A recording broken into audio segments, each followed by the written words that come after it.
Welcome to today's ME SUD Learning Community webinar. Today we'll be hearing from Dr. Kenneth Minkoff on talking to youth and families with mental health issues about substance use. My name is Bethany with CCSME and I'll be supporting today's webinar. Just a few quick notes before we begin. First, neither the presenters nor the planners have any relevant financial relationships to disclose.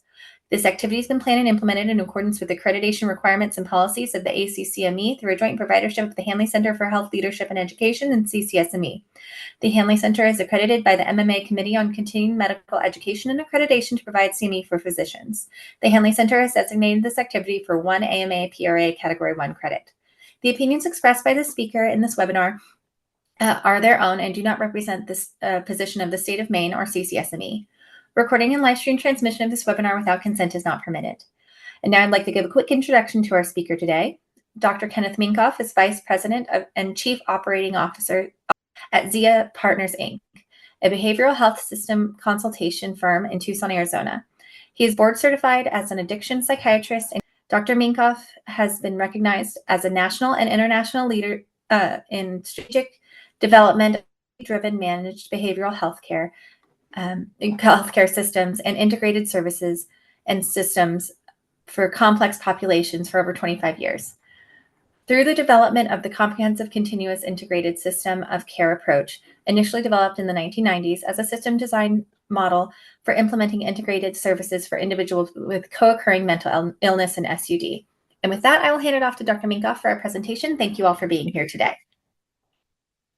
Thank you, Bethany, and thank you to the folks at CCSME for putting this together for everyone. I'm always so impressed at how fast Bethany can talk when she's doing this introduction. And I'm consciously trying to talk a little bit slower so that you guys can get into the spirit of what we're trying to do. So as Bethany said, what the focus of today's presentation is helping people working with youth and families who are coming in for help with mental health issues to talk about co-occurring substance use with those youth and families. And the reason for this presentation is based on the fact that, I've learned, and I think many of you may experience, that although folks doing mental health work with kids and families are often quite comfortable talking about all kinds of behaviors with their clients, including, things that are distressing like self-harm and so on, that folks often have had little guidance or preparation or understanding about talking about substance use per se, and feeling like that's something that because we're doing mental health, that's outside of what we're supposed to know how to do. And yet conversely, as I'm going to be reinforcing, being able to talk about substance use with youth and families is extremely important and very helpful in being able to support your clients in making progress around issues that affect their lives. One of the things that I've done for CCSME is to provide a basic training, which they've turned into a course, which is available to you and a recommended precursor for this talk on the basic principles of integrated treatment for people with co-occurring mental health and substance issues that applies across the board, adults, kids, mental health, substance, and outlines the basic principles and interventions of helping people with multiple issues to make progress in their lives toward achieving their goals. And this presentation today is sort of based within that framework, and which is why, for those of you who have not had an opportunity to view that, that might be helpful for you as a starting place. But I'm going to do a very quick review before we get started.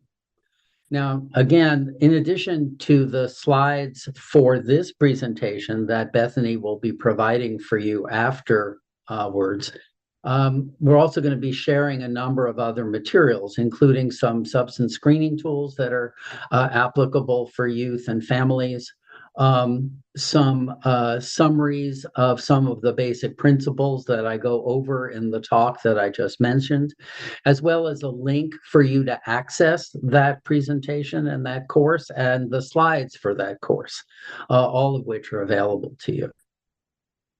Now, the context of this is I'll go into in a minute, but what I want to do first is just talk about what our objectives are for today, is to help you develop specific strategies for conversing, assessing, and intervening with youth and families who may be using substances. And just before we go into what's on this slide, what we're wanting to accomplish, let me do a quick review of what I referenced previously. So one of the things that's important, what do we mean by youth and families with co-occurring substance use issues?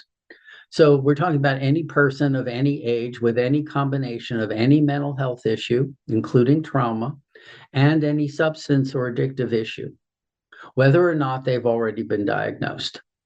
It's also important to think about, specifically for those of you working with youth, to think about what we call co-occurring families, where one member might have one kind of problem, like a young child with an emotional disturbance or intellectual disability, and another member might have another kind of problem, like a family member or caregiver with a substance use issue, so that the family system needs an integrated approach. And the thing that we know is that folks with both mental health and substance issues are likely to have poor outcomes and higher costs, and, which you may already know, there are lots of them. And in youth with serious mental health concerns, the threshold for harmful substance use is quite low. And the younger the youth are, the lower that threshold becomes. So we often have problematic substance use in kids, even though they don't acquire a substance use diagnosis. And then it's important, then they're not going to be referred somewhere for substance care. They're going to be receiving their substance care within the context of whatever treatment they may be receiving from you for their mental health. And at the same time, their families also need to be engaged in that process. So because co-occurring is an expectation, we want to think that every program and every person providing help has some level of co-occurring capability or co-occurring competence to be able to help the people in front of them. There are also some very simple basic principles and interventions that we know from the literature and the research and the evidence and experience are the things that are helpful in developing these interventions within the context of any setting, and specifically within the context of youth mental health. So I'm going to go over those quickly. They're talked about at greater length in the video I referenced earlier, and they create the context within which we're going to go into these slides. So first of all, we want to, when we're doing mental health work, we want to welcome youth and families with substance use, and be happy that they're there, and specifically welcome the opportunity for them to share their substance use and be happy that they're sharing, because they're using, whether they're able to tell us or not, and we're not going to be able to help them if we're not happy that they're sharing that information. We want to get really good at identifying what they're doing and recognizing it both clinically and in our data system, and be able to engage with people in the most open way possible to make progress. So once people have shared, the best thing to do to help them is to engage them with us in a relationship that is empathic, meaning we understand their stories, hopeful in that we connect what we're helping them with to their own most important goals for a meaningful, successful, happy life. Integrated in that we are partnering with them to help them with both of their issues. Strength-based, in which we're recognizing what they're doing right and helping them to do it better. And we're working with them in small steps over an extended period to help them make progress, which means we don't expect them to fix everything all at once. In addition, The third principle is that all people with co-occurring issues are not the same. So just as we know there's diversity of mental health issues in the people we work with, so are the substance issues that they're addressing also diverse. And the best way to understand them is by helping them to share with us as openly as possible what's actually going on, how they're experiencing what they're doing, so we can empathize with their experience of substance use. Also, it's important to distinguish, as I'll go into momentarily, the difference between substance use, substance misuse, which is using in ways that are not recommended, but doing it on purpose and in control, and substance use disorders, in which the individual begins to lose control of their substance use because of changes in their brain in the face of notable harmful consequences. So they're trying to be in control, but they're unable to do so. And substance use disorders can be mild and they can be more severe. The best way to help people who have mental health and substance issues inside what we're doing is to find the best next small step for each issue at the same time. And so your ability to be more successful is understanding what's going on, engaging people in the relationship, as I said earlier, and finding small next steps. And if you shoot too high, you're going to, feel much more of a struggle on your end than if you help people take the best next step that they're capable of achieving. Those next steps need to be built into stages of change. And the stage of change for a person is not person specific, but issue specific. So you often will be working with people who may be wanting to work on mental health and not wanting to work on their substance use. And the best intervention is both integrated and stage matched for each issue. And the outcomes are stage matched for each issue. And the stages that I went over in the last thing that I talk about are pre-contemplation, meaning the person doesn't want to even talk to you, doesn't trust you enough to even talk to you about substances. Contemplation, in which they're willing and able to talk, but they're not interested in changing. Preparation, in which they're trying to find a small step to change. Early action, which means they're doing some things to change, but not everything you wish. Late action, meaning they're trying to stop completely, but they haven't figured out all the skills they need to do it. And maintenance, which means they've stopped and they're trying to stay stopped. And understanding those stages and helping figure out where your clients are is helpful. The final principle that's important is once people are interested in making change, our goal is to help them develop the skills to do it. And those skills need to be broken into simple steps with lots of practice and rehearsal and repetition that are built into the context of the person's life or the family's life, with big rounds of applause for small steps of progress. So with that in mind, what are we trying to accomplish today? Well, we want to help folks develop some skills and strategies to go right back to the beginning of what I just said. How do you how do you create a welcoming approach to discussing a difficult issue like using substances so that people don't feel all defensive and you don't, you over time, as you get better, you stop being nervous and feeling like you're, walking on eggshells. How to always maintain this discussion within the context of an empathic, non-confrontative partnership with the person while taking it seriously. Reinforcing the strengths that the person is already using, because they already are using, to make decisions about substance use, whatever their decisions happen to be in the moment. Help integrate understanding of where substance use fits into the person's life and the family's life. Understand where the substance use fits into that environment and what purpose it serves and where it causes trouble, as well as connecting to the goals. Be able to open up conversations about any and all substances that may be involved in the person or family environment. And those might include things as basic as nicotine and caffeine, including, stimulant drinks, like Red Bull and all that, as well as alcohol, marijuana, over-the-counter meds, cough syrup, inhalants, um, misusing prescriptions, whether or not people are using needles and things like that, and more, obviously more potent drugs like stimulants and opioids and things like that. And then, in the context of these conversations, begin to safely discover what works and what might be causing the person problems. Um, find out whether or not they have any indication of more severe symptoms, which is, obviously less prevalent in the folks you're talking about, but it is something that you want to be able to discover and hope people can feel safe enough to share, which is their experience of loss of control or having binges, experiences of blackouts, meaning they used and don't remember, any withdrawal experiences they may have, whether they're using needles, sharing needles, etc.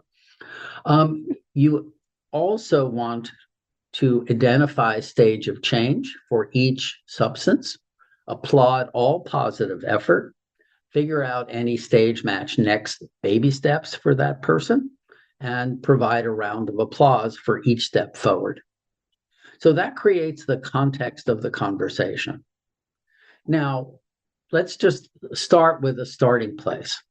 Many folks begin to think about how to talk with youth or families about substance use by thinking about what am I going to do with the people I picture in my mind who have the most serious problems, about whom I'm the most anxious. And that's not a good way to start. It's much better for everyone to develop a way of feeling maximally comfortable talking about substance use with every youth and family that you're dealing with. And remember that youth may be using substances, particularly when they've been in a traumatic or difficult or chaotic environment, much younger than we normally think. And there are instances in pretty much everywhere where some kids may be starting to use substances on purpose as young as 7, 8, or 9. So just be aware of that as you're approaching this issue. It's not something that's completely weird to be introducing safely into conversations. So instead of starting with the folks who make you the most nervous, start with how you would talk about substance use with any young person, adolescent, any family of any kid in the most comfortable way possible. And the more you practice that and think, well, you're going to continue to do that when you're talking with folks with more severe issues, that's going to be very helpful for building the kind of relationship and framework that is the thing that is most helpful to the folks you're working with. So remember this, not every youth or family is using substances, but everyone, including us, are making choices about substances. And substance choices are important when you're working with people who have mental health issues. For youth or families seeking help, co-occurring substance use challenges are an expectation. So you want to have a high index of welcoming the opportunity to discover the way in which that's happening. Okay, as opposed to, gee, I hope every kid I work with never, ever uses substances, and the same for the families, which is not going to happen. The level of substance use that may be problematic for youth is very low. So, if you say, what do we recommend for a kid who has an emotional challenge? Not using substances at all. We recommend they don't smoke. We recommend that they don't spend a lot of time using high caffeinated beverages like Red Bull. But of course, they're not going to listen to us just because we tell them stuff.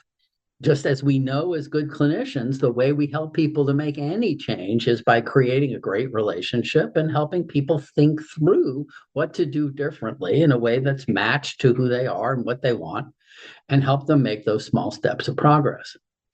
So don't be thinking that you're in a judgment mode about, oh, are they experimenting? It's really okay. I don't have to worry about it. Is it an addiction? Blah, blah, blah.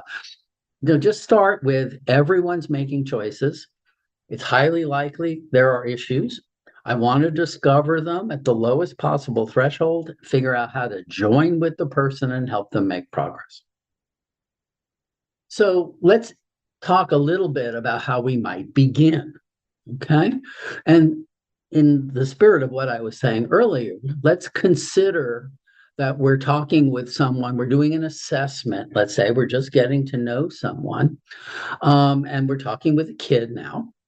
And as far as we know, there's no indication of a substance use issue or problem. It's not come into play at all. And this is a safe way um, to begin any conversation with anybody.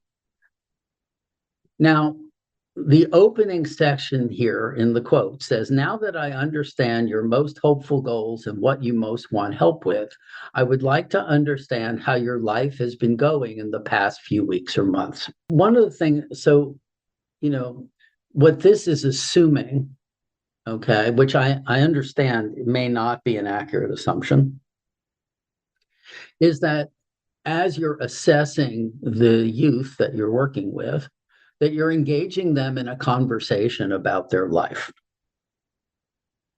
And I know that many of you, think, well, that's not how we do an assessment. We have a form to fill out, and it's on the electronic health record, and it tells us what questions to ask in what order. And there are tools we're supposed to fill out and all of this. So I don't understand what you're even talking about here. And so one of the things I want to emphasize is if, and some of you may know this already, and some of you may need encouragement, but the way that we help people is not by filling out forms. The way we help people is by making connection and building relationships. And whenever I've been handed a form, I say, okay, that's helpful. That's how we have to organize the information that we collect. But I always look people in the eye and engage them in a conversation. And the conversation that I almost invariably start with, beyond an immediate and obvious terrible crisis, is, welcome. I'm really glad you're here. My job is to help you with whatever issues that you are coming for help with in order for you to have the best possible life you can. Tell me what it is you most want help with. And the other important question I'm going to ask is, what would your vision of the most successful outcome or your most happy life look like in the moment, so we can help you make progress to getting there? And one of the things I'm going to share with you is an assessment form we call ILSA, Integrated Longitudinal Strength-Based Assessment. And if you just look at the first page of that assessment, I was going to show it to you, but then I thought it would be too clunky to try to do the technology.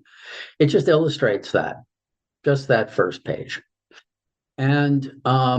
And within that context, it's then easier to move along, is now that I know what you're coming for and what you're hoping for, tell me a little bit about the story of what's going on more recently, that has led you to show up for help today. And whether you can use that, whether you're talking to an individual kid or to their family. And then within that kind of conversation, you can start talking about substances. And you want to be as normative as possible. So first of all, everyone is making substance choices. So it's perfectly a reasonable thing to ask, and you'll see how this flows. So you're asking about their life. Tell me where substance use fits into your life. Let's start with tobacco. Do you use tobacco? Do you use coffee or caffeine, alcohol, marijuana, any other drugs? Okay. Where does that fit into your life? And the tone is, I'm really interested. If you tell me that you use, I'm going to be happy. If you tell me that you don't use, I'm going to be happy. I'm going to be happy either way as long as you're telling me what's actually going on, because I like you equally either way. Okay, which means you have to be managing your own anxiety, which is why I'm giving you these tips. Sometimes I'll push people and say, many people in your situation find substance use helpful. Is that true for you? And if so, how? And if not, why not? Say the person says they don't use. And we always are going to assume that whatever they're telling us initially is going to be the truth, even though it may take them a while to trust us to share more. You say, wow, that's pretty amazing. Tell me in detail how you managed to do that. You probably know other people who use or have opportunities to use. And this is certainly true for anyone who's a teenager and often for younger kids. And I want to spend time on that. It's not like skipping it. Um, and if anyone with a mental health issue is figuring out how to move through their universe as a kid, not using substances, that's amazing. It is amazing. And really find out how they do that, because you're learning about their strengths, their skills, the way they think. And also it may come up that, even though they've decided currently not to use, they may change their minds in the future. So it's a good conversation to open up right now. It helps you to feel like you're learning how to be in a space where you're understanding the details of how people think about substance use. If the person says they use any substance, be curious. How does that work for you? What do you like about it? How do you decide the right amount of use in relationship to whatever you're struggling with, in relationship to your goals, in relationship to your life? Because when you're asking kids to think about how they make decisions, that is extremely therapeutic. That's one of the biggest values you have as a therapist about anything, is reminding people that they actually can think about the stuff they're doing, and that in the context, your job is to help them make the best possible choices and learn skills to make those choices so that they can be successful in their lives. So you're engaging them in that conversation. You're not saying, oh, that's terrible, don't do it. You're not saying, oh my God, you have a substance problem, I have to refer you somewhere else. You're just doing this in the flow. Now, let's say we're doing this, now we're talking with a family. Again, this is universal application. Okay. And you have a family and you have a kid who has some issues. And if you're not aware of this already, it's highly likely that the vast majority of your families, even with very young kids, have substance use somewhere that is creating an issue within that family. It could be mother, it could be father, it could be both, it could be older siblings, it could be uncles, aunts, cousins who come into the house. There's all kinds of things. There are instances, as you know, where the family substance use, the maternal substance use, may have contributed to the fact that the child has problems in the first place. So this is normal. And it's normal that any family that has substance use issues is going to feel, just like any kid might, they're going to feel shame and guilt and concern about sharing this with you. And similarly, you may have your own sets of feelings about this that, I'm assuming you've already learned that your own feelings about things are, not supposed to interfere and affect with how you're working with people, but nonetheless, they come up and so you have to pay attention to them. And many of us are like, well, if you're using substances, it's hurting your child, you should stop and you're bad. Okay. And we have to calm that down. So we also have to come into this without thinking that any good parent will never use substances. Because if that's the case, the vast majority of us would be eliminated as good parents. Okay, so you have to come into this with the way that the best way to help that kid and family to make any change in whatever problematic substance use may be going on is for you and your team to create a great relationship with that family. So first of all, you can learn what's going on, you build trust, and you can engage in a partnership, because the family has taken a big risk and brought you their child because they cared enough about their child to get help. And here they are, even though there were things about themselves that they're worried about and they want to hide. So you're approaching this, at the moment you don't have any indication, but sometimes even if you do, you start with the most basic question. Given the situation in your family with your child, how do you decide the best way to handle substance use in your family? Because every family has to figure this out. So how do you do it? What message do you want your children to get? And how do you convey that?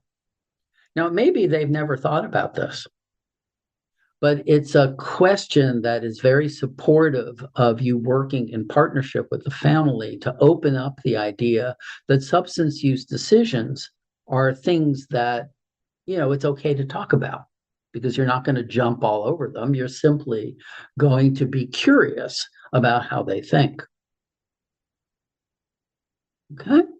So that's a starting place. And whatever they say, okay, you keep, saying, okay, it's not like you have a clear answer. And I'll get into this as a few slides hence. Like, I know the right answer. What you're saying is, this is a significant issue. Let's you and I be thinking among the other many things that we have to think about. We want to think about how you identify the family member, the family as a whole, how we identify what your goal might be, and then maybe I can help you develop some strategies to get there. And we'll talk about that.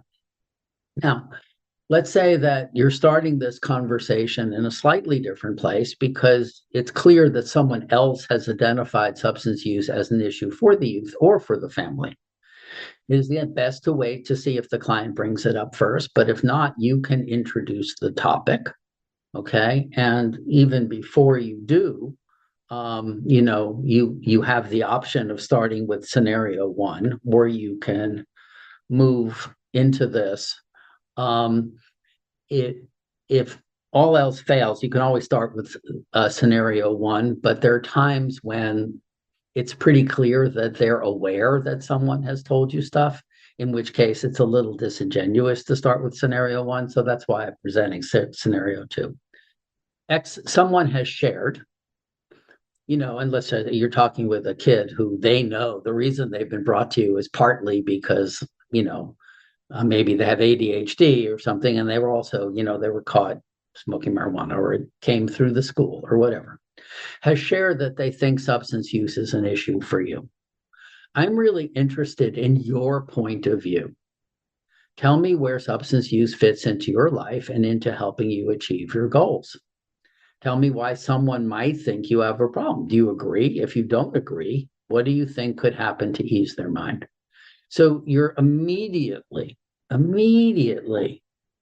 making an alliance with the person and giving them room to share with you what's actually going on as they see it, as they feel safe sharing it, because the more defensive they are, the less you're going to be able to help them. Okay. So, and then you follow along with those conversations. So, you're working with a youth, and I'm not talking about what's on this slide for the moment. Okay. I'm talking about some other things. So you're talking with a youth whose family, for example, has flagged substance use as an issue. And the youth says, I'll go back a slide. Your mother says this is an issue for you, and I'm really interested in your point of view. And, the youth goes, it's none of her business. I said, okay, and you might say something that you want to make sure that you don't get into a struggle. Okay. So you say, might say, well, it may or may not be her business, but I understand why she's concerned. But what I'm asking, and I really am interested, is not in her point of view about this issue, but yours. And I want to really understand where substance fits into your life. And the youth says, well, I don't know why they're bugging me about a little bit of marijuana. Everybody uses marijuana. Say, okay, well, tell me about where marijuana fits into your life. And and then youth will often always say, they don't appreciate me. They don't appreciate all the good things I do. I said, great. Well, let's start. What do you want help with in this situation? I want my family to stop bugging me. Well, that's a great goal. Let's see if we can understand that. What would you consider to be a successful outcome for your life? Okay, if my family stopped bugging me, they left me alone, is that all? You want them to appreciate you? Do you want the family situation at home to be less conflictual? Are there other things you're looking for? Okay, so we're moving away from your mother came to tell me you have a substance issue to let's get into talking about what your life is about, what your goals are about, and then tell me where substance use fits into that. Okay. And then the more that you can open up these conversations with, you don't have to fix anything right now. It's very important that your job is to help the person share with you whatever and simply draw them out and see how much you can gather information about how they think about the situation and how they think about why other people may be concerned so that you're building that connection right now. So sometimes one of the things that you may get is the kid may flip on you in the middle of it and say, well, what do you think I should do?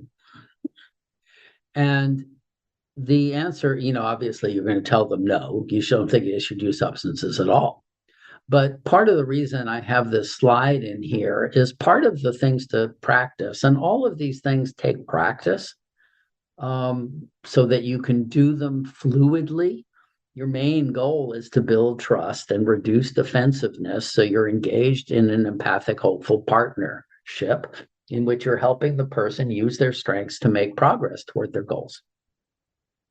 And so maintaining that is you don't want to get into a struggle. Okay. Because if you say, I recommend you don't use marijuana. Well, marijuana is good. I read it in a book and all my friends use it. And they say, and blah, blah, blah. And you old people, blah, blah, blah.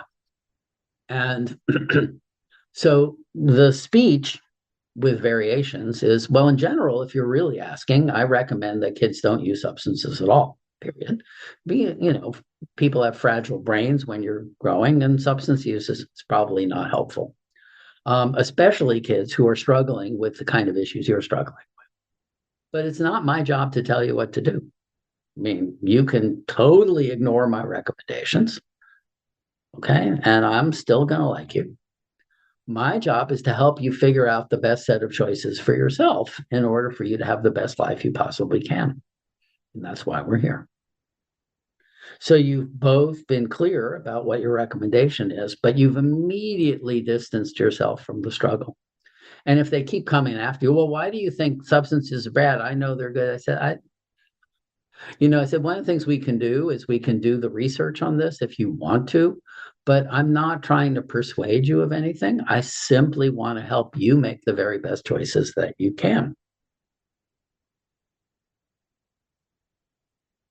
Okay. Same thing for the family.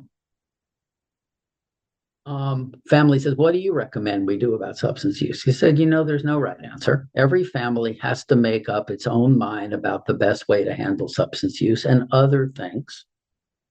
How do you handle anger? How do you handle conflict? Particularly when you have difficulties the way your family does. The one thing I know is that kids are often much more sensitive to what they see around them than grown-ups usually realize. So you have to take that into account. What do you think is best? And then families will often say, well, we try not to use substances in front of the kids. And I might say, well, seems like a good idea. How successful are you? Now, another way of getting kids to talk about substances, and there's a tool that triggers this a little bit, is to ask about their friends. Because if kids are not talking about substance use, or having a hard time talking about themselves in whatever way, it may be easier to open up the conversation by asking about, do you have other people in your life who are using substances, including friends or people even who are not friends, just people you happen to know at school. What do you know about what's going on? Because that's much more prevalent and often more prevalent than you realize. I remember when my, very innocent looking middle school kids, were able to report back about who they knew who were like 11 and 12-year-olds in their nice middle class school who were using substances and how they thought about that, and how it, affected them, and, how much it was like stuff they just knew. Like, oh, well, of course, and these people do it and those people don't. Here's what I think about it. Blah, blah, blah. Just this is one of those parent-child conversations, but it works the same when you're working with clients. In addition, and like I said, I'll share the craft tool with you. Say something about screening tools in a second. And the same way, you can help kids get a picture of what's going on by talking about their family. And they're like, well, I don't know why my family makes such a big deal about why I do. Look what they do. Okay, so what do you think about what they do, and how does it affect your choices? And, they're like, well, they're stupid for doing it and blah, blah, blah. But, so how does that affect your choices? Why are you thinking it's stupid for them to do it, but it's not stupid for you to do it? I'm curious how you're thinking.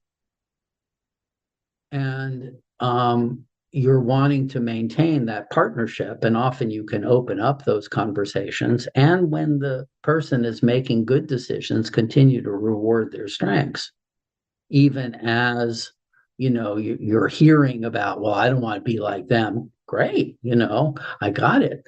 So how are you actually doing that? Has anyone ever come up and offered substances to you? What did you do? How did you handle that? That's a tough situation, that kind of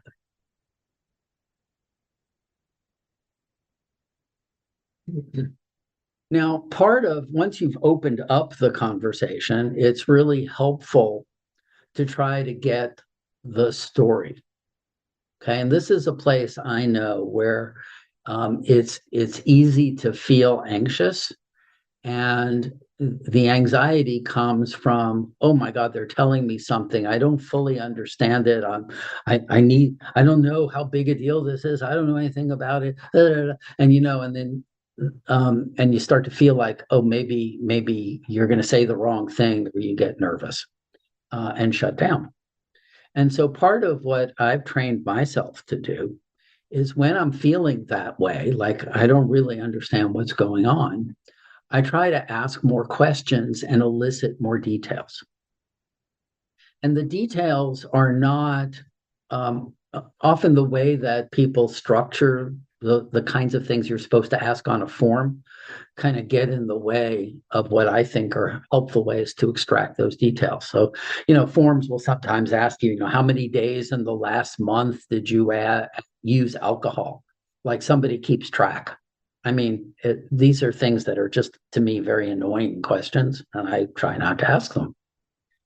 But I am very interested in what people can tell me about the situation, the story of something that involved their substance use.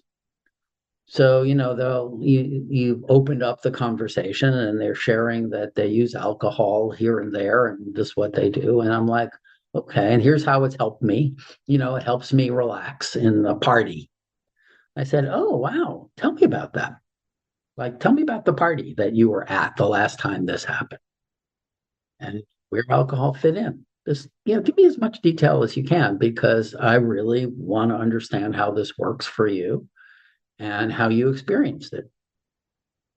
And if they indicate there was a problem, a time like when they got drunk or they got super high, tell me all about that. And again, I'm not trying to confront them or challenge them. I really want them to feel as safe as they can sharing that with me. And during the course of the sharing, I'm going to be paying attention to how they thought, how they made decisions.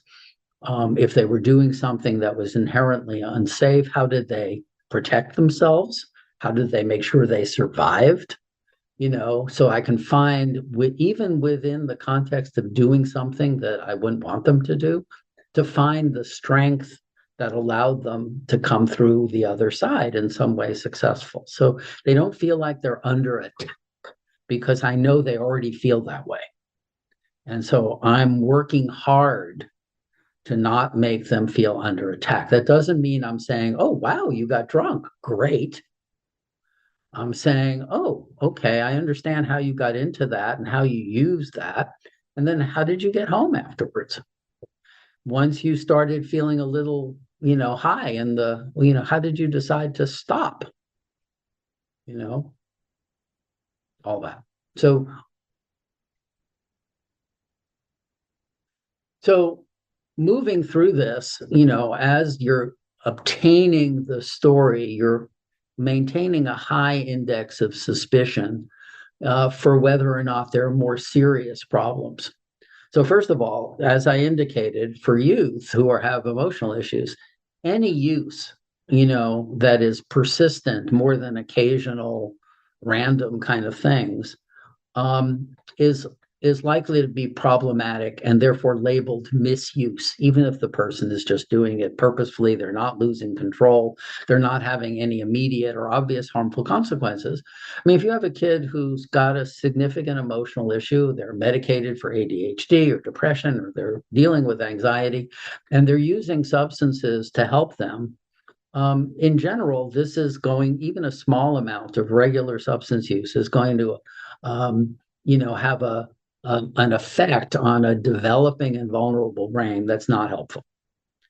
And if you're using a substance to control a symptom in the moment, or just to make you feel better, over time, there's a a kind of a suppression and rebound effect that usually causes the thing underlying to get worse. So if I'm smoking marijuana because it makes me feel less anxious, or I'm using alcohol because it makes me less anxious, over time, very slowly and subtly, you're likely making your underlying anxiety worse. So it's not a good idea. Okay. Um, so in that context, I'm often working with folks to help them figure out how to make better choices, um, but staying within the partnership, because it based on where they are in their stage of change. More serious substance use issues are, the key word you're looking for is lack of control in the face of clear harmful consequences. So if the person is describing any indication where they're using substances and they're trying to stop or control their use and they can't, or they start using and then the next thing you know, they're much more drunk than they wanted to be, or in a situation they didn't want to be using and they wound up using, those are early indications of substance use disorder, lack of control in the face of clear harmful consequences. Okay. So part of what you're working with in this ongoing conversation is, now the person has shared that they may be using substances, and now you're inquiring about what works. Okay. And then one of the ways you can poke on the issue of whether or not they will acknowledge that there's an issue that they may want to change is to move gently into, is there any downside to using that you've been aware of? Not me judging you. And this is a tricky question, but if they say no, then you say, well, if everything is cool and you love using this, what stops you from using more? which is always an interesting question that kind of people don't expect, kids in particular. If and often they will like, well, if I used all the time, I couldn't afford it. Um, I would get in trouble in school, and opening up that conversation helps you to come around to the idea that their job is already choosing what the right amount of use is and trying to figure it out for themselves. And you want to applaud them for that, and then figure out how to join them in slowly thinking through what would be a better result for me over time. Another thing to be asking kids about is, how do your family feel about your use? And do they know, would they care, would it make them unhappy? And is that something you want?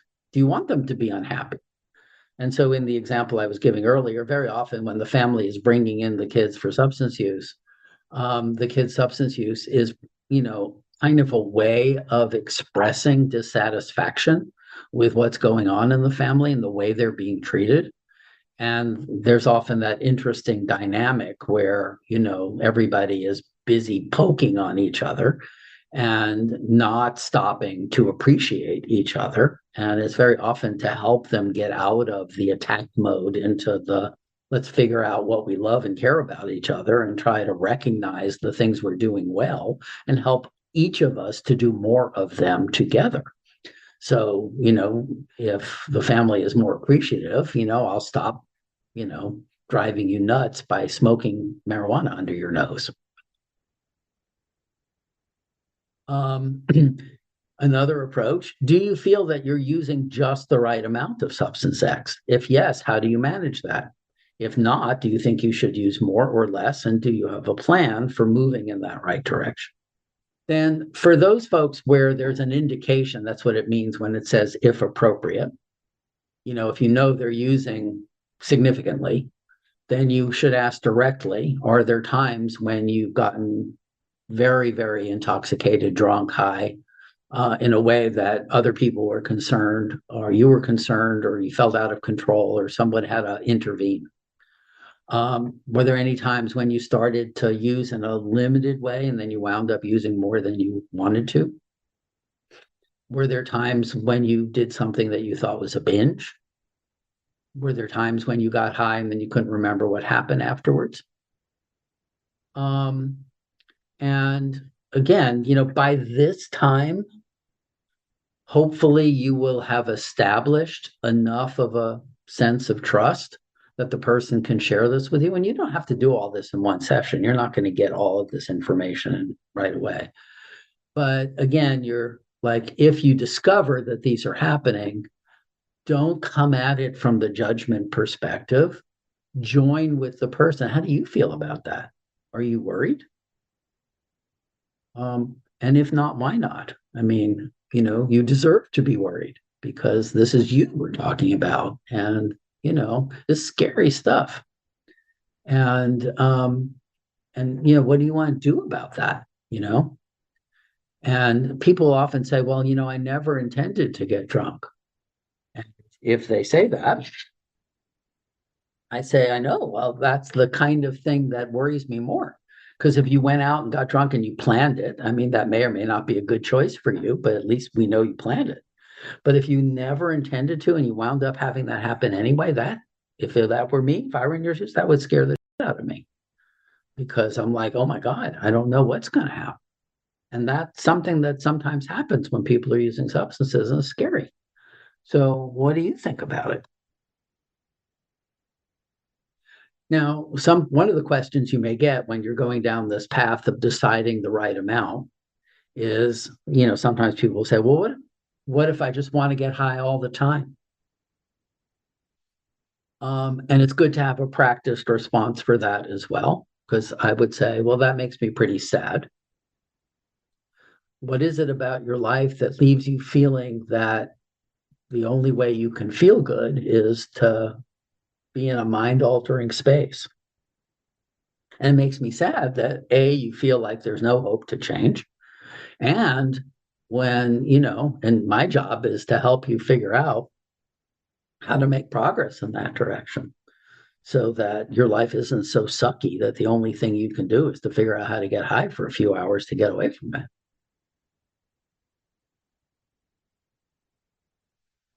Now, part of the principle of figuring out where to meet people where they're at and stay in this partnership is through the concept of stage of change.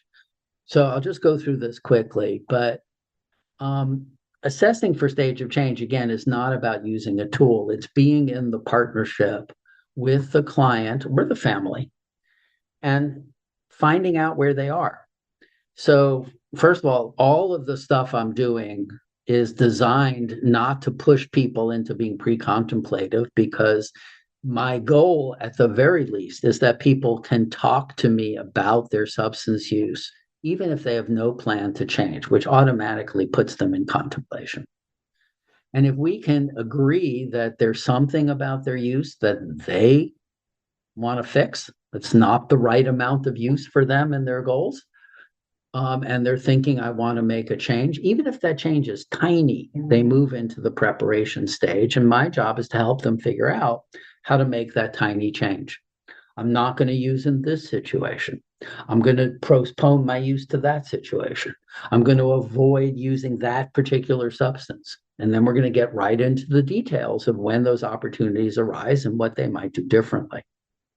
If the person's already working on change, then they're in early or late action. And then we're going to focus on, what are you trying to accomplish? What skills are you using on your own to do it? And what kind of help would you need if you're stuck in a situation where things are feeling out of control and you don't know how to manage it? Would you call me? Would you call a friend? How would you get out of there so that you actually have success in making those? And anything they do, and role plays that we might do, and all that kind of stuff, big rounds of applause. If they say they're doing it on their own, they don't want to help, I said, well, let me know how it's going. I really want to hear, whether it's working or not. And, I'm on your team, and happy to be there for you, even if what they're doing is less than what I would like them to do. Okay. So these are screening tools. And again, the screening tools, think of them as training wheels. Okay. When you are just talking to someone about non-substance stuff and you pull out a screening tool and you start going through the questions, everybody's going to get their back up. It creates defensiveness right away. And if you're asking almost out of context, if you learn what's in the screening tools and you can work it into an empathic, hopeful conversation, okay, then it's great. Now, the two tools I put up here, and then there's a version I created of the craft for families. These are things, if you need a tool to use, you can use these. But you can also look at them and think, what are they actually asking? And how can I gather that information in the least stressful way? Thank you all for listening. And thank you all for participating today. It's been great. And I hope this has been helpful. And don't forget, you'll be getting additional materials and links to the previous video, which may be helpful more.